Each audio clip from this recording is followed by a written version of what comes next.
हा व्हिडिओ सुरू करण्याच्या आधी तुम्हाला मी काही फोटोज दाखवतो। हे सीसीटीव्ही मधून घेतलेले फोटोज आहेत। 22 तारखेचे आहेत, म्हणजे ज्या दिवशी राजाची हत्या झाली, राजा रघुवंशीची, त्याच्या आदल्या दिवशीचे हे काही फोटोज आहेत सीसीटीव्ही मधले।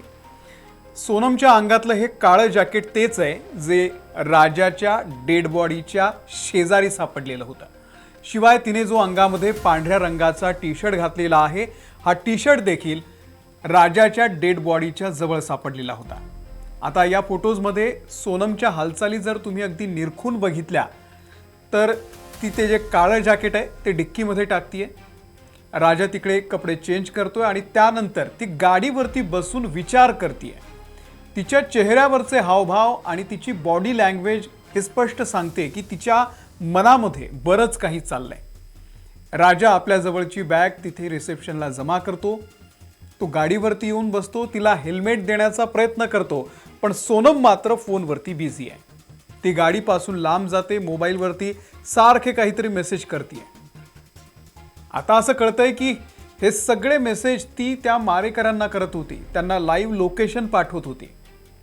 आता याच फोटोजमध्ये कोपऱ्यामध्ये तुम्हाला एक लाल रंगाची कार दिसते, त्यामध्ये राजा रघुवंशीची हत्या करणारे मारेकरी आहेत। सोनम आणि राजाचा ते पाठलाग करत होते सातत्यानं।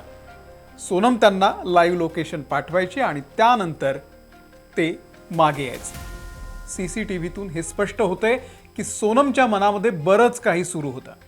राजा रघुवंशी हत्या प्रकरणात सोनम रघुवंशी आणि इतर 4 आरोपी सध्या पोलिसांच्या कोठडीत आहेत।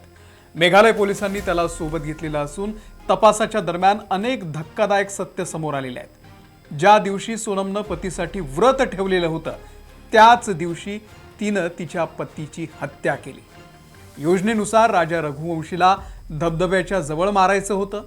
याच दरम्यान कॉन्ट्रॅक्ट किलर्स पायऱ्या चढून थकलेले होते, म्हणून ते राजाला धबधब्याच्या जवळ मारण्यास नकार देत होते। त्यानंतर सोनम त्यांच्यावरती खेकसली की त्यांना मारावंच लागेल, मी 20 लाख रुपये देईन, असंही सोनम त्या मारेकऱ्यांना म्हणाली। या सगळ्या गोष्टींचा खुलासा केव्हा झालाय? जेव्हा ते आरोपी पोलिसांच्या अटकेत आले। पोलिसांनी केलेल्या चौकशीत या सगळ्या बाबी समोर आलेल्या आहेत। लग्नाच्या 4 दिवसानंतर सोनम माहेरी आली होती। तिने तिचा प्रियकर राज कुशवाहासोबत राजा रघुवंशीच्या खुनाचा कट रचायला सुरुवात केली। तिने शिलाँगसाठी तिकीट बुक केलं आणि राजाला हनीमूनसाठी जाण्यासाठी तयारही केलं।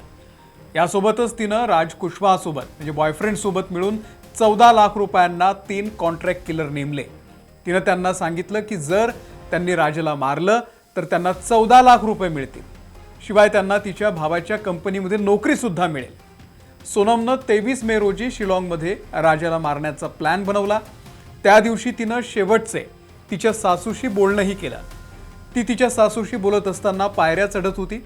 तुम्हाला ते व्हायरल केलेलं कॉल रेकॉर्डिंग सुद्धा आठवत असेल, त्यामध्ये ती सांगते की आमचं कॉफीवाल्यांसोबत वाद झाला, कॉफी चांगली नव्हती। ती सुद्धा एक थिअरी होती की त्या कॉफीवाल्याला दोषी ठरवता येईल, नंतर पोलीस त्याच्यावरही संशय घेतील। आता हे सगळं बोलत असताना ते 3 मारेकरी सुद्धा तिच्यासोबत पायऱ्या चढत होते। पायऱ्या चढताना ते मारेकरी थकले आणि अशा परिस्थितीमध्ये ते त्या राजाला मारण्यास नकार देत होते। नंतर तिन्ही मारेकरी राजा रघुवंशी सोबत चालायला लागले। थकल्याचं नाटक करून सोनम त्यांच्या मागे चालत होती। मारेकरी हत्येला उशीर करत होते। सोनमला हे सहन झालं नाही आणि त्यानंतर तिनं मागून ओरडून त्याला मारण्यासाठी खून केली। आणि यावर आरोपी म्हणाले की आम्हाला टेकडी चढून आता कंटाळा आलाय, त्यामुळे सोनमला त्यांच्यावरती खूप राग आला। राजा रघुवंशीला मारण्यासाठी सोनमनं मारेकऱ्यांना 14 लाख रुपयांचा सौदा केलेला होता। जेव्हा ते नकार देऊ लागले तेव्हा सोनम म्हणाली की त्याला मारावंच लागेल, तुम्हाला 20 लाख रुपये देईन, असं सोनम आरोपींना म्हणाली। आरोपींनी पोलिसांच्या समोर या सगळ्या गोष्टी आता कबूल केलेल्या आहेत। आणि आता बाकीची जी कहाणी आहे ती तर तुम्हाला माहितीच आहे। माहीत नसेल तर पहिल्या कमेंटमध्ये मी एक व्हिडिओ पिन केलाय, तो व्हिडिओ बघा। आता राजा रघुवंशी हत्या प्रकरणातील आरोपी सोनम रघुवंशीला अटक केल्यानंतर पोलिसांनी तिला पाटण्याला नेलेला आहे। पोलिसांनी कडक सुरक्षेमध्ये सोनमला गाझीपूरमधून, उत्तर प्रदेशमधून बिहारच्या पाटणा इथे आणलं। तिथून विमानानं आता सोनमला गुवाहाटीला नेलं जाईल। सोनम रघुवंशीला कडक सुरक्षेमध्ये पाटण्याच्या फुलवारी शरीफ पोलीस स्टेशनमध्ये ठेवण्यात आलंय। सोनम रघुवंशी पोलीस स्टेशनमध्ये शांतपणे बसलेली होती। या दरम्यान कॅमेरा समोर येताच ती आपला चेहरा सुद्धा लपवताना दिसली। या सोनमच्या अटकेनंतर राजा रघुवंशी हत्या प्रकरणातील गूढ उलगडण्याची शक्यता आहे।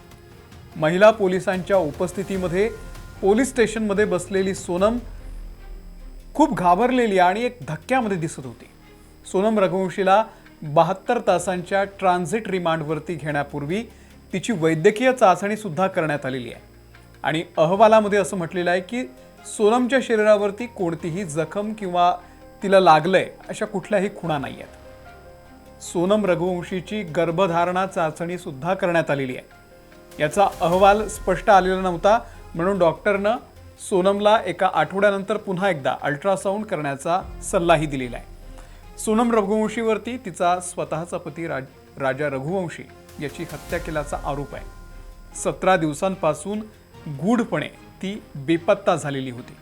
सोनमला मेघालय पोलिसांनी उत्तर प्रदेशच्या गाझीपूर या ठिकाणावरून ताब्यात घेतलेला आहे। तिथे तिने सरेंडर केलं, फोन केला होता आणि त्यानंतर तिला आता न्यायालयामध्ये हजर करण्यात आलंय आणि न्यायालयाने तिला 72 तास चौकशीसाठी कोठडीत ठेवण्याची परवानगी दिलेली आहे।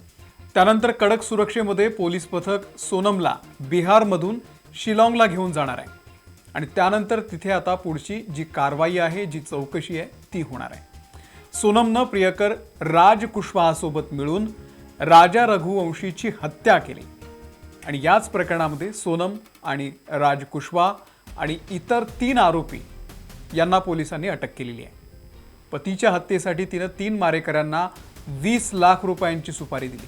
विचार करा, सोनम रघुवंशीनं ग्रॅज्युएशन पूर्ण केलेलं आहे, ती पुढच्या अभ्यासाची तयारी करणार होती, पण कुटुंबानं तिला बाहेर काम करायला विरोध केला, म्हणून तिने तिचा भाऊ गोविंदला प्लायवूडच्या व्यवसायामध्ये मदत करायला सुरुवात केली आणि तिथेच हा राज कुशवाहा जो पाकिटमारासारखा दिसतोय तिच्यासोबत तिचं सूत जुळलं आणि या सगळ्या प्रकरणाचा उलगडा होण्याच्या 2 दिवस आधी राज सोनमच्या कुटुंबाला भेटायला सुद्धा गेला होता। काही झालंच नाही अशा प्रकारे तो वावरत होता। या राजनं पडद्यामागे राहून राजाच्या हत्येची योजना आखली। त्यासाठी 3 बालमित्रांना त्यानं मेघालयला पाठवलं। राज स्वतः इंदूरमध्ये थांबला, तिथून तो या सगळ्यावरती लक्ष ठेवत होता। राजनं विश्वासघात केल्याचा दावा आता सोनमचं कुटुंब करतंय। राज आमच्या कुटुंबातल्या सदस्यासारखा होता, तो खायचा प्यायचा, आमच्या व्यवसायात मदत करायचा, आमचा खास विश्वासू माणूस होता असं त्यांचं म्हणणं आहे। पण त्यानं विश्वासघात केला आणि थंड डोक्यानं त्यांचा जावई राजा रघुवंशीचा खून केला असं सोनमच्या कुटुंबियांचं म्हणणं आहे। अनेक नवीन थिअरीज, नवीन माहिती या प्रकरणामधून पुढे येते, ती आम्ही तुमच्यापर्यंत पोहोचवत राहू। धन्यवाद।